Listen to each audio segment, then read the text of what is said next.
नमस्कार दोस्तों, इकट्ठा हो जाओ क्योंकि हमें टैरिफ के बारे में बात करनी है। खासतौर पर वो एक 104% टैरिफ जो यूएस ने कुछ चीनी सामानों पर लगाया है। हाँ, आपने सही सुना, 104%। आपका बटुआ रो पड़ेगा अगर उसे इंटरनेशनल ट्रेड लॉ समझ आता हो। अब आप सोच रहे होंगे, जॉन ये क्या हो रहा है? सीधे शब्दों में कहें तो टैरिफ इंपोर्ट पर लगने वाले टैक्स जैसा होता है। इससे विदेशी सामान महंगा हो जाता है, जिससे घरेलू उद्योगों को सुरक्षा मिल सकती है, या पता है, ट्रेड वॉर शुरू हो सकती है। यह सब इसलिए शुरू हुआ क्योंकि यूएस का दावा है कि चीन गलत खेल खेल रहा है, अपनी कंपनियों को गलत फायदे दे रहा है और अमेरिकी बिजनेस को कमजोर कर रहा है। इसलिए उन्होंने चीन को सही रास्ते पर लाने के लिए इस भारी टैरिफ से वार करने का फैसला किया है। लेकिन क्या वाकई में यही सही कदम है, या हम आर्थिक तनातनी के एक नए युग में प्रवेश करने वाले हैं जिसमें वैश्विक अर्थव्यवस्था फंस जाएगी? तो आखिर कौन से चीनी सामान पर अमेरिकी टैरिफ का कहर बरपा है? ये आपके सस्ते प्लास्टिक के खिलौने या नोवेल्टी मग नहीं है, मैं आपको बता सकता हूं। हम इलेक्ट्रिक गाड़ियों, सोलर पैनल, स्टील और सेमीकंडक्टर्स जैसी बड़ी चीजों की बात कर रहे हैं। ये मुख्य उद्योग हैं दोस्तों, और ये टैरिफ उन पर सीधा प्रहार है। इस बारे में सोचो, इलेक्ट्रिक कारें भविष्य हैं, या कम से कम उन्हें होना चाहिए, और चीन उस क्षेत्र में बड़ी प्रगति कर रहा है। लेकिन इस टैरिफ के साथ अमेरिकी ग्राहकों के लिए वो चमकदार नई चीनी ईवीज बहुत महंगी हो गई हैं। सोलर पैनल के लिए भी यही बात है। हमें रिन्यूएबल एनर्जी की ओर बढ़ने की जरूरत है लोगों, लेकिन चीनी सोलर पैनल पर टैरिफ लगाना ऐसा है जैसे आग में घी डालना। इसका कोई मतलब नहीं बनता।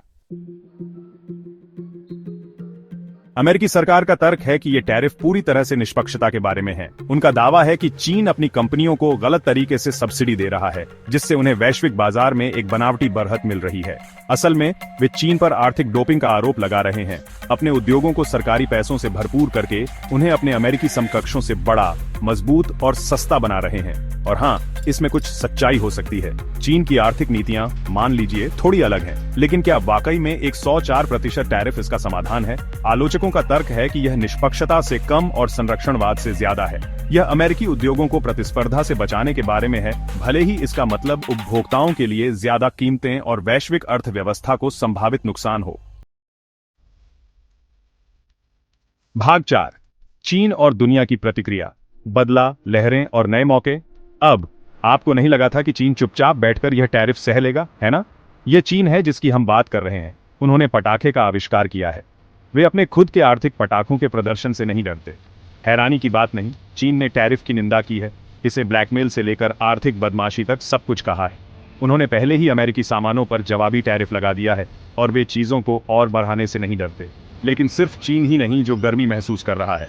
दुनिया की दो सबसे बड़ी अर्थव्यवस्थाओं के बीच ये व्यापारिक विवाद पूरे वैश्विक बाजार में झटके भेज रहा है।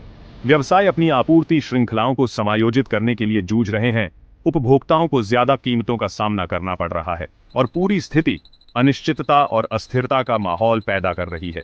हालांकि कुछ देश इसे एक अवसर के रूप में देखते हैं। उदाहरण के लिए, भारत अपने बड़े विनिर्माण आधार के साथ महंगे चीनी सामानों द्वारा छोड़े गए शून्य को भरने के लिए आगे आ सकता है।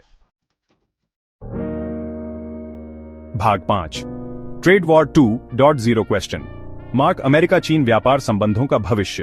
तो बड़ा सवाल यह है कि क्या हम एक पूर्ण व्यापार युद्ध के कगार पर हैं? खैर, यह निश्चित रूप से असंभव नहीं है। हम पहले भी इस रास्ते पर जा चुके हैं, याद है? 2018 में ट्रंप प्रशासन ने अरबों डॉलर के चीनी सामानों पर टैरिफ लगाया, जिससे महीनों तक चले ट्रेड वॉर की शुरुआत हुई। और जबकि दोनों पक्ष अंततः एक समझौते पर पहुंचे, लेकिन अंतर्निहित तनाव वास्तव में कभी दूर नहीं हुआ। यह नवीनतम टैरिफ विवाद आग में घी डालता है, संघर्ष को फिर से जगाने की धमकी देता है। बिडेन प्रशासन का कहना है कि वे ट्रेड वॉर नहीं चाहते हैं। उनका दावा है कि यह टैरिफ चीन पर नियमों से खेलने के लिए दबाव बनाने का एक तरीका है।